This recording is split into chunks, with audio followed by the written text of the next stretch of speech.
하나님의 말씀은 사사기 3장 12절부터 30절까지 함께 봉독하겠습니다. 이스라엘 자손이 또 여호와의 목전에 악을 행하니라. 이스라엘 자손이 여호와의 목전에 악을 행함으로 여호와께서 모압 왕 에글론을 강성하게 하사 그들을 대적하게 하심에 에글론이 암몬과 아말렉 자손들을 모아 가지고 와서 이스라엘을 쳐서 종려나무 성읍을 점령한지라. 이에 이스라엘 자손이 모압 왕 에글론을 8해 동안 섬기니라. 18해 동안 섬기니라. 이스라엘 자손이 여호와께 부르짖음에 여호와께서 그들을 위하여 한 구원자를 세우셨으니 그는 곧 베냐민 사람 게라의 아들 왼손잡이 에웃이라. 이스라엘 자손이 그를 통하여 모압 왕 에글론에게 에웃이 길이가 한 규빗 되는 좌우에 날선 칼을 만들어 그의 오른쪽 허벅지 옷 속에 차고 곡물을 모압 왕 에글론에게 바쳤는데 에글론은 매우 비둔한 자였더라. 에웃이 곡물 바치기를 마친 후에 곡물을 메고 온 자들을 보내고 자기는 길갈 근처 돌 뜨는 곳에서부터 돌아와서 이르되 왕이여, 내가 은밀한 일을 왕에게 아뢰려 하나이다. 왕이 명령하여 조용히 하라 하매 모셔 선 자들이 다 물러간지라. 에웃이 그에게로 들어가니 왕은 서늘한 다락방에 홀로 앉아 있는 중이라. 에웃이 이르되 내가 하나님의 명령을 받들어 왕에게 아뢰 일이 있나이다 하매 왕이 그의 좌석에서 일어나니 에웃이 왼손을 뻗쳐 그의 오른쪽 허벅지 위에서 칼을 빼어 왕의 몸을 찌르매 칼자루도 나를 따라 들어가서 그 끝이 등 뒤까지 나갔고 그가 칼을 그의 몸에서 빼내지 아니하였으므로 기름이 칼날에 엉겼더라. 에웃이 현관에 나와서 다락문을 뒤에서 닫아 잠그니라. 에웃이 나간 후에 왕의 신하들이 들어와서 다락문들이 잠겼음을 보고 이르되 왕이 분명히 서늘한 방에서 그의 발을 가리우신다 하고 그들이 오래 기다려도 왕이 다락문들을 열지 아니하니라. 열쇠를 가지고 열어본즉 그들의 군주가 이미 땅에 엎드러져 죽었더라. 그들이 기다리는 동안에 에웃이 피하여 돌 뜬 곳을 지나 스이라로 도망하니라. 그가 이르러 에브라임 산지에서 나팔을 불매 이스라엘 자손이 산지에서 그를 따라 내려오니 에웃이 앞서가며 그들에게 이르되 나를 따르라. 여호와께서 너희의 원수들인 모압을 너희의 손에 넘겨 주셨느니라 하매 무리가 에웃을 따라 내려가 모압 맞은편 요단강 나루를 장악하여 한 사람도 건너지 못하게 하였고 모압 사람 약 10,000명을 죽였으니 모두 장사요 모두 용사라. 한 사람도 도망하지 못하였더라. 그날에 모압이 이스라엘 수하에 굴복함에 그 땅이 80년 동안 평온하였더라. 아멘. 이 말씀에 은혜 있으시기 바랍니다. 지난 시간에 우리는 이 사사 온니엘에 대해서 우리가 말씀을 살펴보았습니다. 오늘은 두 번째 모압의 압제에서 이스라엘을 구원하는 사사 에훗에 대해서 살펴보고자 합니다. 우리는 너무 이제 잘 알고 있죠. 왼손잡이 에훗이라고 하는 그런 이름을 너무 잘 익히 알고 있을 거예요. 근데 이 안에 우리가 놓칠 수 있는 그런 하나님께서 심어놓은 아주 중요한 단어들을 통하여서 또 이 사사기를 기록한 이 저자가 에훗을 왜 이렇게 표현해냈는지, 그리고 에훗을 통해서 우리에게 어떤 의미를 담아내주고 있는지, 이걸 우리가 이제 찾아내야 되는 거죠. 앞서 사사 온니엘이 살아있는 동안 이스라엘은 태평한 세월을 보냈어요. 약 40년 동안 보냈으니까 긴 시간을 보냈죠. 그런데 그 평안도 그리 오래 가지 않아요. 결국 온니엘이 살아있었던 이 40년 동안에는 평온했지만 온니엘이 죽음을 맞이하는 그 순간부터 이들의 평안도 사라지고 있다는 걸 우리는 주목해야 되는 거죠. 그러니까 사사의 존재를 통하여서 참된 평안이 주어지느냐 주어지지 않느냐, 그리고 온니엘의 죽음과 동시에 이 이스라엘의 다시 이 타락의 길로 들어서게 되는 이 타락의 시작이 다시 시작됐다는 게 이 이스라엘 백성들뿐만 아니라 우리에게도 동일한 그런 타락, 어떤 하나님 앞에 하나님을 떠났을 때 또 우리의 참된 사사와도 같은 그리스도를 떠나는 순간 우리에게는 모든 것이 불행의 시작이다라고 하는 의미가 담겨 있는 것이죠. 그래서 근데 더군다나 이 온니엘에서 그치는 것이 아니라 이 비극이 계속 또 이어져요. 그 이어지는 시작을 알리는 단어가 여기 하나 등장하죠.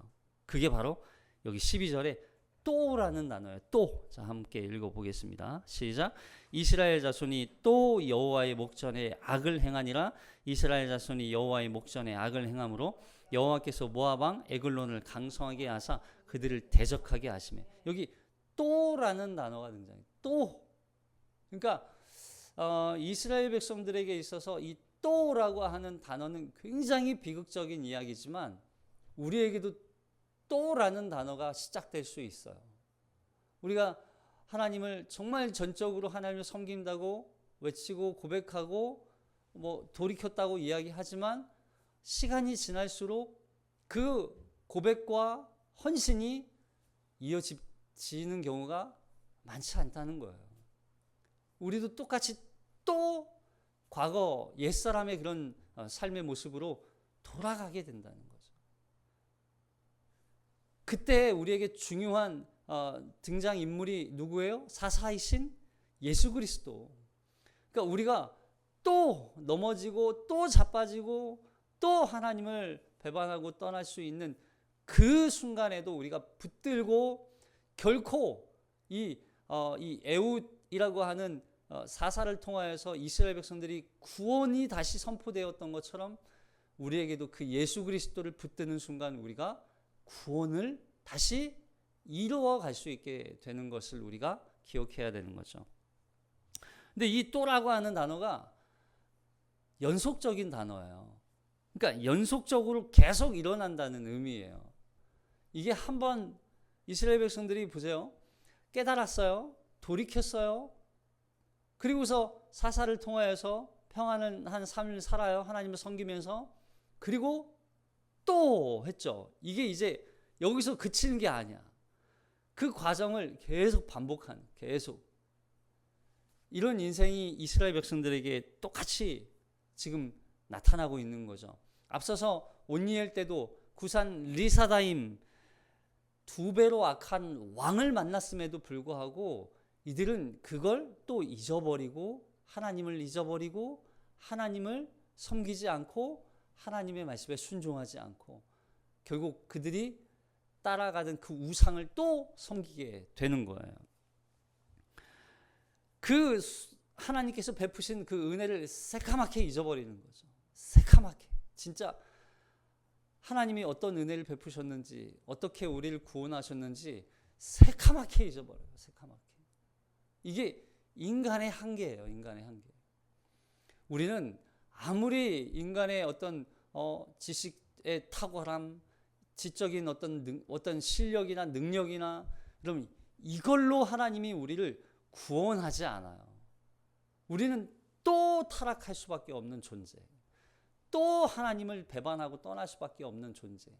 그럼에도 불구하고 그런 우리를 또 사사를 보내셔서 그 영원하신 사사이신 예수 그리스도를 죽이기까지 제물 삼아 하나님 앞에 제물로 바치기까지 우리를 구원하시는 그 하나님의 은혜와 사랑이 아니면 우리는 구원을 완성할 수 없는, 구원받을 수 없는 존재라는 것을 기억하게 되는 거죠. 사사가 있을 때는 하나님을 섬기고 하나님을 믿는다고 그러고 하나님을 예배드리고 하나님을 의지한다고 말하는데 사사가 없어지는 순간부터는 또 하나님을 버리는 거예요. 여러분, 이건 이스라엘 백성들뿐만 아니라 우리도 똑같다는 걸 기억하라는 거죠. 근데 여기 보면 이 이스라엘 백성들이 그렇게 이 에글론이라고 하는 악한 왕을 섬기잖아요. 여호와께서 모압 왕 에글론을 강성하게 하사. 여러분 이게 보세요. 여기에 이 에글론이 강성했다는 건 에글론이 점점 어떤 군사력이 강대해지고 악함이 막 점점 더 극악무도해지고 더 강해지고 막 이런 의미라기보다는, 보세요. 지난번에도 말씀드렸지만 여러분, 세상은 원래 악해요? 적당히 조금 악해요? 세상은 원래 엄청나게 악한 거예요. 세상은 원래 악한 거예요. 우리 대적은 원래 악한 거예요. 근데 그 악함을 우리 그리스도인 성도가 하나님의 말씀에 하나님을 온전히 섬기고 하나님의 계명을 지키면서 참된 하나님의 진리를, 하나님의 공의를 이 땅에 실현해내는 삶을 살면 세상은 그 악함이 낮아지는 거예요. 그러나 그리스도인들이, 성도가 그 거룩한 삶을 살지 않으면 어떻게 될까요? 강해지는 거예요. 그래서 오히려 그게 그러니까 세상이 강해지는 이유는 누구 때문이에요? 성도들 때문이에요. 세상은 원래 강해요. 세상은 원래 악해요. 그 악을 그리스도인들이 그 거룩한 삶을 통해서 어느 정도 다스리는 거예요. 그러나 그러한 삶을 살지 않으니까 성도의 힘이 없어지니까 세상이 점점 강해지는 것처럼 보이는 거예요. 에글론도 똑같아요. 에글론이 원래 강한 게 아니라, 에글론이 뭔가 더 막 악해지고 더 강해졌다는 게 아니라, 에글론은 원래 악했어요. 에글론은 원래 악했다고요. 에글론의 이름이 뜻이 송아지예요. 송아지. 우리 금송아지 사건과도 같은 그런 우상과도 같은 존재였다는 거예요. 에글론이. 그렇게 이스라엘 백성들이 그 에글론을 섬겼다는 거예요. 금송아지 섬기듯이. 그만큼 악하고 그만큼 타락한 왕이었음에도 불구하고 거룩하게 살아야 할 이스라엘 백성들이 그 하나님의 말씀대로 살지 않으니까 에글론이 더 강해 보이는 거예요. 결국에는 성도의 문제. 성도가 빛과 소금의 역할을 이 땅에서 감당하면 세상은 어느 정도 죄악의 다스림을 받을 수 있어요. 어느 정도 정리가 된다고요. 그러나 성도가 맛을 잃고 짠맛을 잃고 빛을 잃으면 세상은 더 악해지는 것처럼 보이는 거죠. 결국에는 성도의 삶에 달려, 세상의 변화, 어떤 지도자가 강력한 법으로 막 뭔가를 다스리고 제재하고 그래야 세상이 조용해지는 게 아니라고요. 우리 대한민국이 그럼에도 불구하고 세상에서 가장 어느 정도 치안이나 이 안전할 수 있었던 거는요, 이 땅에 그리스도인들의 그 가치관, 그리스도인들이 그 하나님의 진리로, 공의로 이 땅을 살아내기 때문에 이 나라가 어느 정도 이렇게 유지가 되는 거죠. 그럼 다른 데 가보세요. 다른 나라 소식 들려보면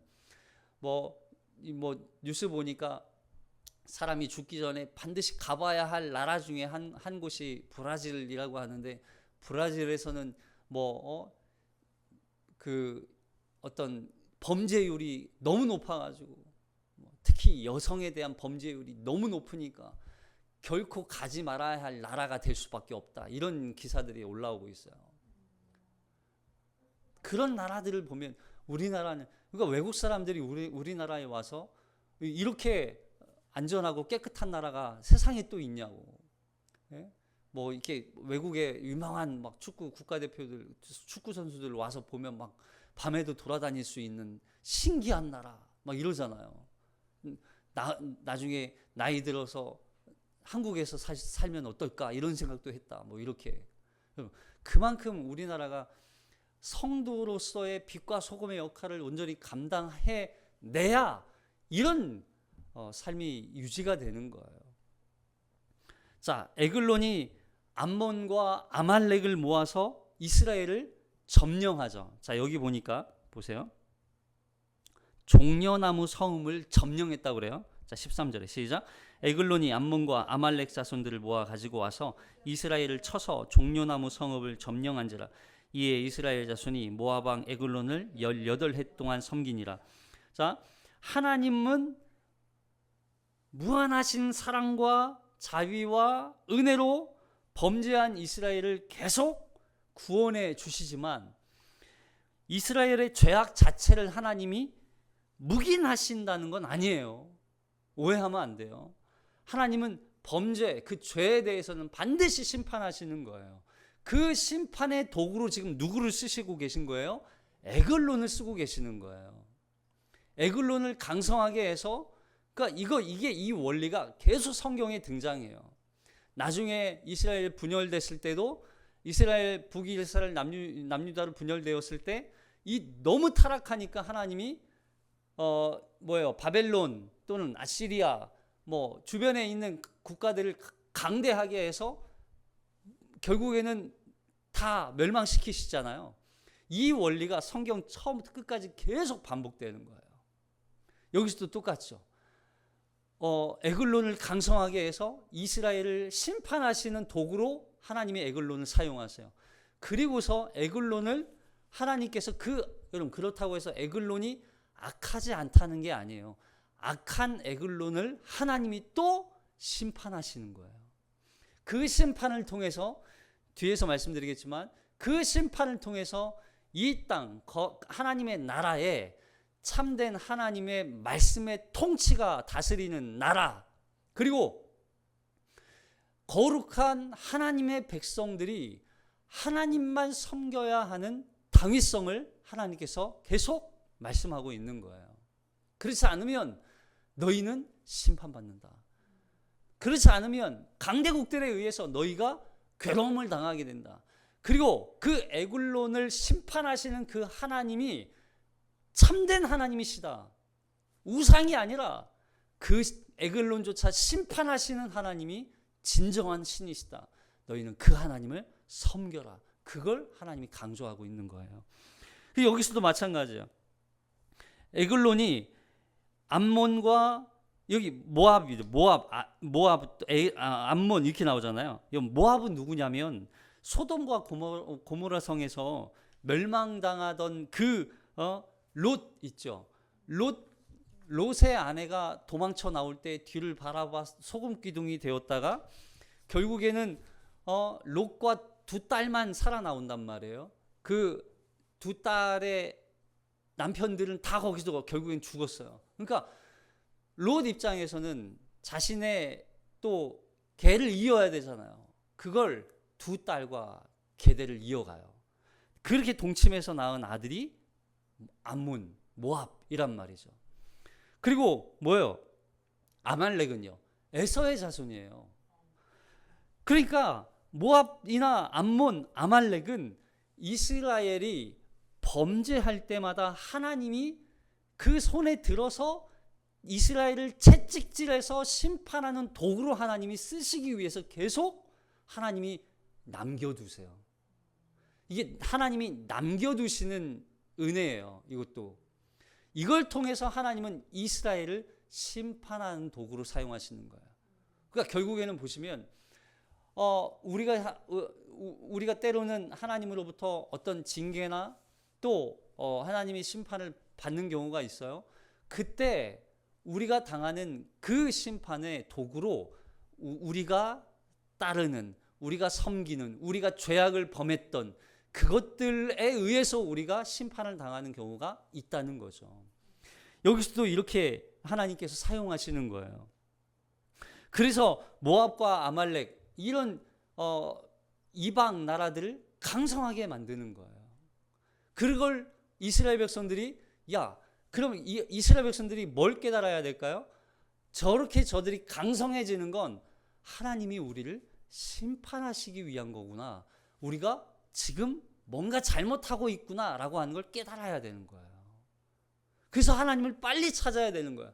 그러나 그 강성한 다른 이방 민족들을 이스라엘 백성들은 더 의지하고 더 찾고 그들을 더 섬겼단 말이죠. 그러니까 그들이 의지하고 섬겼던 이방 민족들에 의해서 이스라엘 백성들이 어떻게 될까요? 멸망당하는 거예요. 하나님은 이렇게 이스라엘 백성들을 심판해 오셨던 거예요. 그러면 하나님은 왜 이렇게 에글론 같은 대적들을 더 강성하게 할까요? 자, 여기 예레미야서 10장 18절. 이스라엘 백성들로 하여금 깨닫게 하기 위한 거예요. 자, 시작. 여호와께서 이와 같이 말씀하시되 보라, 내가 이 땅에 사는 자를 이번에는 던질 것이라 그들을 괴롭게 하여 깨닫게 하리라 하셨느니라. 슬프다 내 상처여, 내가 중상을 당하였도다. 그러나 내가 말하노라, 이는 참으로 고난이라. 내가 참아야 하리로다. 내 장막이 무너지고 나의 모든 줄이 끊어졌으며 내 자녀가 나를 떠나가고 있지 아니하니 내 장막을 세울 자와 내 휘장을 칠 자가 다시 없도다. 목자들은 어리석어 여호와를 찾지 아니하므로 형통하지 못하며 그 모든 양떼는 흩어졌도다. 들을지어다 북방에서도 크게 유다 성읍들을 황폐하게 하여 승냥이의 거처가 되게 하리로다. 여호와여, 내가 알거니와 사람의 길이 자신에게 있지 아니하니 걸음을 지도하는 걷는 자에게 있지 아니하니이다. 여호와여, 나를 징계하오시되 너그러이 하시고 진노로 하지 마옵소서. 주께서 내가 없어지게 하실까 두려워하나이다. 알지 못하는 이방 사람들과 주의 이름으로 기도하지 아니하는 족속들에게 주의 분노를 부으소서. 그들은 야곱을 씹어 삼켜 멸하고 그의 거처를 황폐하게 하였나이다 아니라. 이렇게 괴롭고 이들 고통 가운데 내몰리게 하는 이유가 이거라는 거예요. 그들을 괴롭게 하여 깨닫게 하기 위한 거라는 거예요. 깨닫게 하기 위한 거. 그러니까 왜 이스라엘, 물론 괴롭죠. 그 고난과 고통을 겪어야 된다는 건 괴롭죠. 그럼에도 불구하고 그 괴로움을 우리가 깨달아야 하는 이유가 있다는 거예요. 하나님 앞에 범죄한 이스라엘, 그 이스라엘을 하나님 앞으로 돌이키게 하기 위한 방법이 그들이 의지하고 그들이 섬겼던 우상, 그들이 섬겼던 그 강대국들을 멸하는 게 하나님의 방법이거든요. 그들을 통해서 심판을 당하게 하는 거예요. 그러니까 구산 리사다임 같은 대적이나 에글론 같은 대적자들을 세우셔서 이스라엘로 하여금 하나님을 떠나 자기가 마치 왕인 것처럼, 그리고 그 이방 강대국들을 섬기는 것이 마치 진리인 것처럼 그들의 말을 듣고 그들에 따라 순종하며 그들을 섬겼던 그들로 말미암아 압제를 당하게 하고 극심한 고통과 고난을 당하게 하셔서 결국에는 하나님만이 참된 신이시라는 걸 드러내고 있는 거예요. 그리고 그 하나님 앞으로 빨리 돌아오기를 바라시는 하나님의 긍휼과 자비하신 그 마음이 그 안에 담겨 있는 거죠. 여러분, 하나님은 이스라엘 백성들뿐만 아니라 성도를 괴롭히기 위해서, 멸망시키기 위해서 이런 고난을 주시는 게 아니에요. 하나님은 빨리 돌아오기를 원하시는 마음으로 고난을 주시는 거예요. 그 고난을 통해서 우리가 뭘 깨달아야 돼요? 하나님을 의지해야 된다. 온니엘이 하나님만이 힘이시다 고백처럼 하나님을 의지할 때 우리가 살 수 있다는 그 고백을 하나님께서 듣기를 기다리고 계시는 거예요. 이 모압 왕 에글론이 이스라엘을 쳐서 종려나무 성읍, 여러분 이 종려나무 성읍이 어디냐면 여리고성이에요. 여리고성. 그러니까 이스라엘 백성들이 처음으로 가나안 땅에 들어와서 요단강을 건너자마자 처음으로 정복했던 성이 바로 여리고성이잖아요. 이 여리고성은 전적인 하나님의 은혜로 무너뜨린 성이었어요. 하루에 한 바퀴 돌고 마지막 7바퀴 돌고 함성을 질러라, 나팔을 불어라, 그리고서 무너진 게 여리고성이에요. 이들이 어떤 군사력으로 무너뜨린 게 아니라 하나님의 전적인 은혜로, 하나님의 역사로 무너진 게 여리고성이었어요. 그러면 이들은 전적으로 하나님을 의지했어야 되는 거예요. 그러나 전적으로 하나님을 섬기지 않으니까 결국 에글론에게 그 땅을 빼앗기게 되는 거죠. 아주 치욕적인 사건을 경험하게 되었어요. 그렇게 고통과 괴로움 가운데 이스라엘을 위해서 하나님께서 내버려 두지 아니하시고 그들을 위해 세우신 게 바로 사사 에웃이에요. 자, 15절 시작. 이스라엘 자손이 여호와께 부르짖음에 여호와께서 그들을 위하여 한 구원자를 세우셨으니 그는 곧 베냐민 사람 게라의 아들 왼손잡이 에웃이라. 이스라엘 자손이 그를 통하여 모압 왕 에글론에게 공물을 바칠 때에, 자, 어쩌면 하나님께서 이 구산 리사다임이나 에글론 같은 대적들을 강하게 하셔서 이스라엘의 징계의 도구로 사용하시면서 또 압제와 고통을 당하게 하시는 이유가 여기에 한 단어로 표현되는 것 같아요. 여호와께 부르짖음에. 그러니까 이스라엘 백성들이 여호와 하나님을 찾고 부르짖으면 하나님은 들으세요, 안 들으세요? 들으시는 거예요. 하나님은 결코 외면하지 않으시는 거예요. 이스라엘 백성들, 하나님의 당신의 백성, 당신의 자녀들이 여호와 하나님을 찾고 부르짖으면 하나님은 반드시 응답하시는 거예요. 부르짖게 하기 위해서 하나님이 고난을 주시는 거죠. 때로는 그 고난이 너무나 고통스러워요. 그래서 우리가 그러면 기도라는 건 단순히 우리의 어떤 계획이나 어떤 내 뜻을 하나님께 관철시키기 위해서 하나님께 막 전하기 위해서 하는 기도가 아니라 우리의 기도는 뭐예요? 부르짖는 거예요. 하나님, 안 됩니다. 나는 안 됩니다. 하나님 아니면 안 됩니다.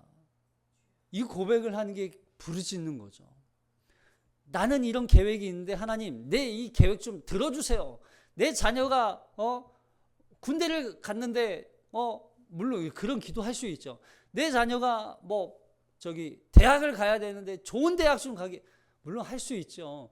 그러나 하나님이 원하시는 기도는 그런 기도가 아니라 하나님을 찾는 거예요. 하나님만이 도움이시고 하나님만이 힘이시라는 걸 고백하는 거예요. 그 하나님을 의지하는 거예요. 하나님 아니면 안 됩니다. 하나님, 죽음의 기로에 서 있는 사람이 어떤 물질을 위해서 기도하는 사람이 있을까요? 우리는 항상 이런 자세로 기도해야 돼요. 내가 마치 지금 아니면 당장 죽을 것 같은, 하나님이 심판이 우리 앞에 놓여 있을 것 같은 그런 간절함으로 하나님을 찾아야 돼요. 그때 하나님을 부르짖는 거예요. 이런 고통과 압제 속에서 하나님을 부르짖는 건 다른 뭘 꾸미지 않죠. 하나님을 향하여서 그냥 꾸미지 않고 하나님께 부르짖는 거예요. 자, 여기 부르짖을 때 한 사람, 베냐민 사람 게라의 아들 왼손잡이 에웃을 세워요. 이 베냐민 사람 게라의 아들 왼손잡이는 베냐민 지파가 지금 차지하고 있는 지역이, 기업으로 얻어서 차지한 땅이 이 여리고성 지역이잖아요. 그러니까 여리고성을 차지하고 있는 에글론을 상대하려면 이 베냐민 지파가 나와야 되는 건 맞아요. 그런 차원에서 베냐민 지파에 이 에웃이 등장하게 되는 거죠. 이게 보면 나중에 이 지도를 한번 보여드리겠지만 지도에 베냐민 지파나 또는 유다 지파나 각 지파마다 대표하는 사사들을 한 명씩 세워요. 그러니까 그 지역에 해당 지역의 고통, 압제를 하는 그런 강성하게 세우셔서 괴롭히는 그런 대적들을 하나님이 각 지파마다 세워주시거든요.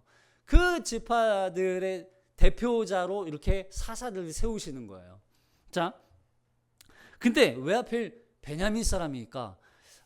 많은 학자들이 이 베냐민이라고 하는 이름의 뜻 때문에 그럴 거라고 이야기를 해요. 베냐민이 오른손잡이의 아들이라는 뜻이라는 거예요. 오른손잡이의 아들. 근데 사실 그 원어를 보면, 히브리어 원어를 보면 어떤 이제 학자 의견으로는 베냐민을 강조하기보다는 게라의 아들이라는 걸 강조하고 있는 거예요. 왜냐하면 이 게라의 아들이 오른손잡이의 아들이라는 뜻이거든요. 근데 참 아이러니하게도 에훗은 오른손잡이입니까? 왼손잡이입니까? 왼손잡이잖아요. 그러니까 오른손잡이여야 되는데 왼손잡이라고 표현한 건 이걸 이제 보통의 성경 해석가들은 그러면 오른손이 뭔가 부족하구나. 오른손잡이여야 되는 에훗이 오른손을 잘 못 쓰는 장애자나 또는 불구가 아닐까, 이런 이제 해석을 해요. 그래서 그렇게 이제 오른손을 잘 못 쓰는 왼손을 쓰다 보니까, 그러니까 당연히 왼손잡이가 되었겠죠. 왼손을 쓰는 오른손잡이. 결국 이 사람은 그 시대에 장애인이라고 하는 건 그 시대에는 일반 사람들하고 똑같이 살 수 있는 사람이 아니에요. 굉장히 사람 대접 못 받는, 이렇게 그 당시 이런 부류의 사람들은 다 고아, 과부, 장애인, 이런 사람들은 똑같이 취급을 하는 거예요. 그러니까 또는 이제 이런 사람들은 어떤 문둥병 걸린 사람 취급을 했단 말이죠. 같이 살 수 없는. 그러니까 아마 에훗이 그럴 사람으로 취급받은 건 아닌 것 같은 거죠.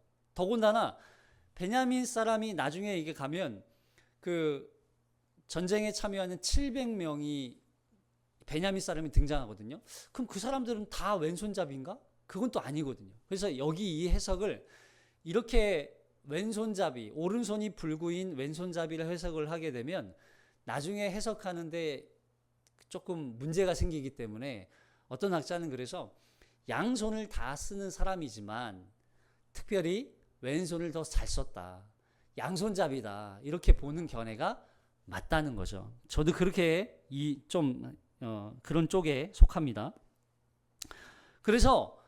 그런데 왜 그러면 왼손잡이라고 표현했을까? 여기에 에글론을 죽이기 위한 이 에훗의 속임수라고 할까요? 그러니까 그 당시 에글론을 만나러 가기 위해서는 검문을 할 거 아니에요. 에글론이 왕이에요. 근데 에훗이 조공을 바치러 가요. 조공을 바치러 갈 때 더군다나 에글론과 이 에훗이 독대하는 장면이 있잖아요. 독대할 때 혹시 에훗이 이렇게 나쁜 짓을 할 수도 있으니까 몸을 검색할 거란 말이죠. 근데 그때 에훗의 몸에 이렇게 이렇게 무기 같은 게 있으면 안 되니까 검문을 했을 텐데 오른손잡이였으면 아마 이제 제가 그림을 띄워놨잖아요. 그림을 보시면 에훗의 왼손으로 이제 칼을 잡아요. 오른쪽에 있는. 그죠? 손이 보이세요? 일반인들이라면 오른손으로 왼쪽에 있는 칼을 잡아 꺼냈을 거예요. 그래서 찔렀겠죠. 근데 에훗은 왼손이니까 오른쪽에 있는 칼을 꺼내서 찔렀어요. 그러니까 이제 검문하는 사람들이 오른쪽에 있는 왼쪽에 칼이 없으니까 쟤는 왼손잡이라서 오른손으로 뭔가 죽일 수 있는 그런 사람이 아니야. 그래서 그냥 안전하게 보내줬을 거라는 거죠. 그걸 노리고 에훗이 자신을 왼손잡이라고 소개했을 거라는 거예요. 일리 있죠? 자, 어쨌든 그래서 왼손잡이 에훗이 등장하게 되는 거예요. 자, 여기 16절에 보면 시작. 에훗이 길이가 한 규빗 되는 좌우에 날선 칼을 만들어 그의 오른쪽 허벅지 옷 속에 차고 곡물을 모압 왕 에글론에게 바쳤는데 에글론은 매우 비둔한 자였더라.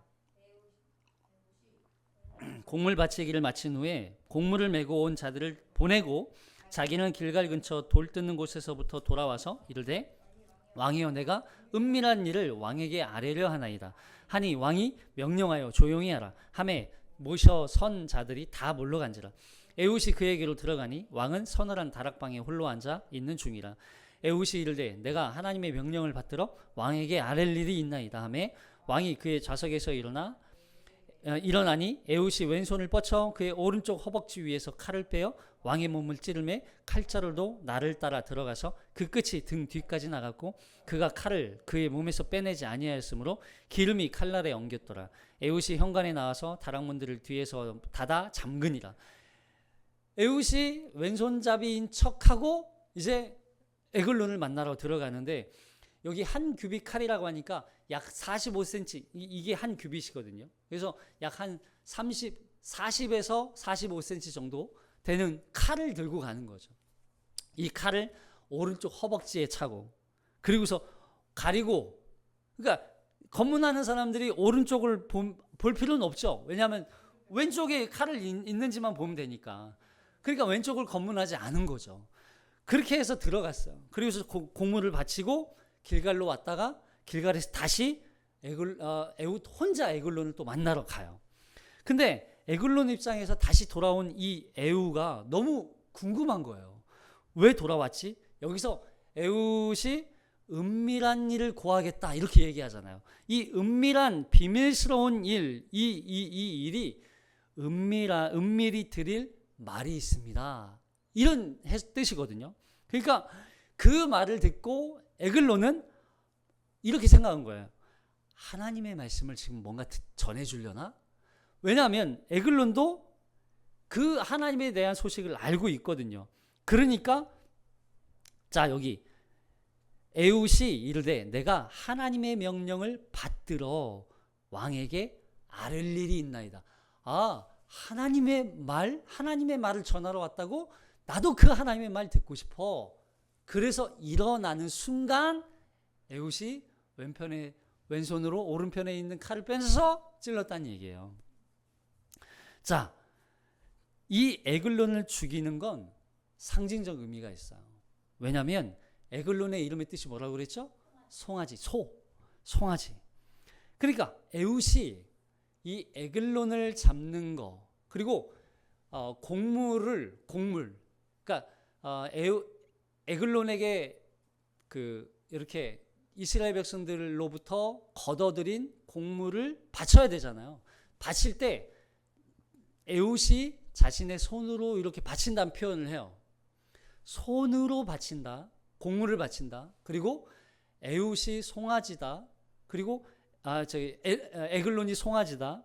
그리고 더군다나 이 에글론을 죽인 다음에 뒤에 나오는 모압 모든 몇 명이죠? 갑자기 기억 안 나네. 10,000명을 또 죽이거든요. 근데 이 10,000명을 죽일 때에도 똑같은 표현이 등장하는데 마치 이게 제사적 의미들이 다 담겨 있어요. 제사적 의미. 무슨 얘기냐면 이 소를 제물로 바치고 곡물을 제물로 바치고 또 비밀스러운 하나님의 말씀을 바치고 이런 걸 통해서 이 에글론을 죽이는 걸 통해서 하나님 앞에 제사를 드리고 있는 거예요. 제사.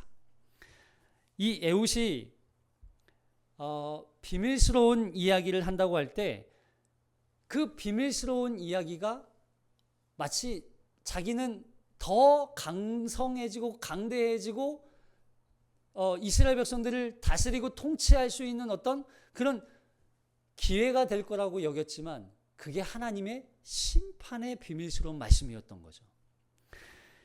이런 아이러니들이 이 안에 담겨 있어요. 그동안 그러면 결국 보세요. 이걸 통해서 그러면 이스라엘 백성들에게 해주고 하는 의미가 뭐냐는 거죠. 우선 에글론의 몸에서 칼을 끝까지 밀어 넣었죠. 근데 그 칼에 뭐가 묻어 나왔대요? 기름이 칼날에 엉켰대요.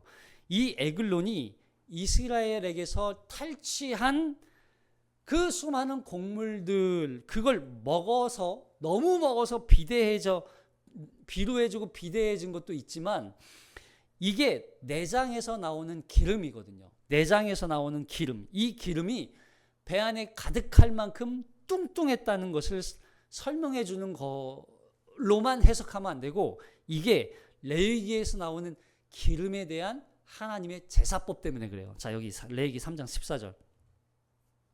시작.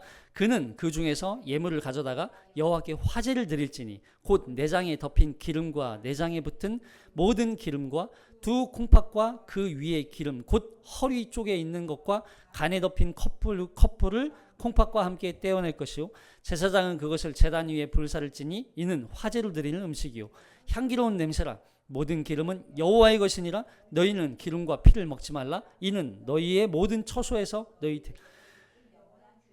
기름과 피는 누구의 것이다? 여호와 하나님의 것이다. 근데 그 기름을 지금 에글론은 자기의 욕구 채우기 위해서, 자기의 만족을 채우기 위해서 자기가 그걸 다 먹었다는 얘기예요. 그러니까 그거에 대한 하나님의 심판을 지금 내리고 있는 거죠. 그걸 제물 삼아 다시 자기가 채웠던, 자기의 만족으로 채웠던 자기의 기름을 에웃이 그 기름을 꺼내 하나님 앞에 제물로 바치고 있는 거예요. 이걸 제사 용도로 지금 사용하고 있는 거죠. 그러니까 그런 에글론을 에웃이 하나님 앞에 제물로 드리는 거. 에글론이 이스라엘에 하나님의 진노를 쏟아내는 도구로 사용되지만 이제는 그 진노가 에글론에게 돌아가는 거예요. 에글론을 향한 하나님의 심판을 통해서 이스라엘이 모압의 신이 아닌 이스라엘의 하나님, 그 하나님만이 참된 여호와 하나님만이 신이라는 걸 그들에게 가르쳐주고 있는 거예요. 그걸 통해서 더군다나 에글론이 죽을 때 여기 다락이라고 되어 있잖아요. 이 다락 그리고 발을 가리웠다 그래요. 발을 가린다는 건 이게 두 가지 의미가 있지만 한 가지 의미는 그 대변 볼 때, 똥을 쌀 때 이 사람들은 그 똥을 발을 가린다고 표현했어요. 그러니까 지금 에웃이 칼을 찔러 그 칼에 묻어 나온 게 기름과 대변이에요. 그 대변이 함께 나와요. 그러니까 대변은 어떻게 됐을까요? 그 당시에 똥은 따로 그 진영 밖으로 나가서 버려야 됐어요.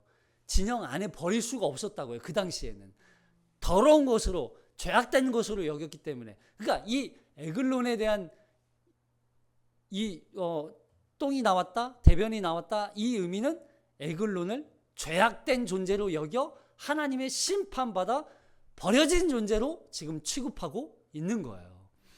자, 그러면서 24절에 보면 시작. 에웃이 나간 후에 왕의 신하들이 들어와서 다락문들이 잠겼음을 보고 이르되 왕이 분명히 서늘한 방에서 그의 발을 가리우신다 하고 그들이 오래 기다려도 왕이 다락문을 열지 아니하라. 열쇠를 가지고 열어본즉 그들의 군주가 이미 땅에 엎드려져 죽었더라. 이게 발을 가리웠던 거죠. 이미 죽은 거예요. 이미 죽었는데 죽은 걸 이 신하들은 모르는 거죠. 그러니까 그 죽은 시체를 보고서야 비로소 알게 되었어요. 그리고 에웃이 모압 사람들, 이제 이스라엘 백성들에게 야, 에웃이 죽었습니다. 우리 다 같이 가서 모압 사람들을 진멸합시다. 그리고서 끌고 가는 거죠. 자, 26절. 시작. 그들이 기다리는 동안에 에웃이 피하여 돌 뜨는 곳을 지나 스이라로 도망하니라. 그가 이르러 에브라임 산지에서 나팔을 불 때 이스라엘 자손이 산지에서 그를 따라 내려오니 에웃이 앞서가며 그들에게 이르되 나를 따르라. 여호와께서 너희의 원수들인 모압을 너희의 손에 넘겨주셨으니라 하매 무리가 에웃을 따라 내려가 모압 맞은편 요단강 나루를 장악하여 한 사람도 건너지 못하게 하였고 그때 모압 사람 약 10,000명을 죽였으니 모두 장사요 모두 용사라. 한 사람도 도망하지 못하였더라. 그날에 모압이 이스라엘 수하에 굴복하며 그 땅이 80년 동안 평안하였더라.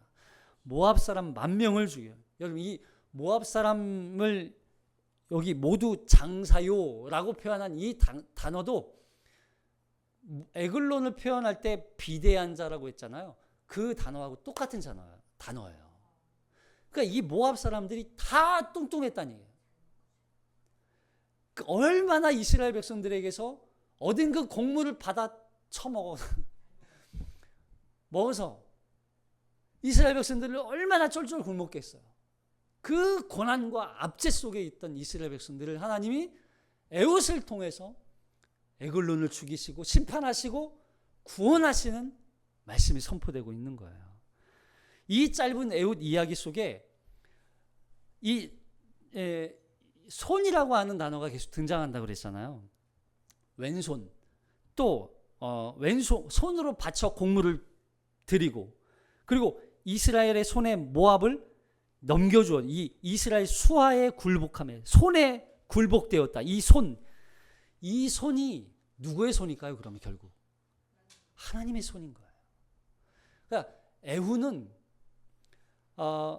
하나님의 손에 붙들려 하나님의 능력과 하나님의 은혜와 하나님의 그 강하심과 하나님의 통치와 다스림과 하나님의 이 심판이 에훗을 통해서 이 땅에 드러나고 있었던 거예요.